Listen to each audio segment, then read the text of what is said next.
சிவாஜி பண்ணுறாரு ஏவிஎம்க்கு. சிவாஜி படம் வந்து ரஜினிகாந்த் நடிக்கக்கூடிய சிவாஜி படம். சிவாஜி இல்லை, ரஜினி நடிக்கக்கூடிய சிவாஜி படத்தை ஏவிஎம் தயாரிக்கிறது. அப்போ ஏவிஎம் வந்து இதெல்லாம் நான் நிறைய பேர் கேட்பாங்க, நீ என்ன கூடயா இருந்து பார்த்த உனக்கு என்னன்னு தெரியல, இதெல்லாம் அவர் பதிவு பண்ண விஷயங்கள் நடந்த தொகுப்புகளை தான் நம்ம பேசுகிறோம். அப்போ இவர் என்ன பண்ணுறாரு, ஏவிஎம் சரவணன் வந்து இந்த மாதிரி ரஜினி சார்கிட்ட ஃபோன் பண்ணி, சார் உங்களுக்கு நம்ம படம் பண்ணணும், ஓகே வாங்கன்னு ராகவேந்திரா கல்யாண மண்டபத்தில் வர சொல்லியிருக்காரு. ராகவேந்திரா கல்யாண மண்டபத்துக்கு போனோடனே வாசப்படியிலே ரஜினி நின்று இருந்தாராம்.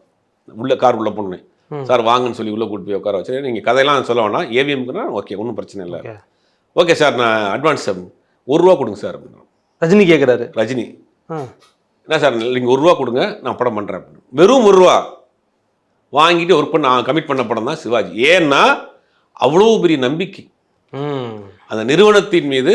அவங்க சொன்ன வாக்கை காப்பாற்றுவாங்க. பெர்ஃபெக்ட். இன்னைக்கு ஒரு சம்பளம் வாங்குறதுக்கு நடிகருக்கு கோர்ட்டு வரைக்கும் போயிடுவாங்க, தயாரிப்பாளர் நடிகர். ஆனால் அவங்க சொன்ன வாக்கை காப்பாற்றுறதுக்கு அந்த மாதிரி வச்சுருப்பாங்க.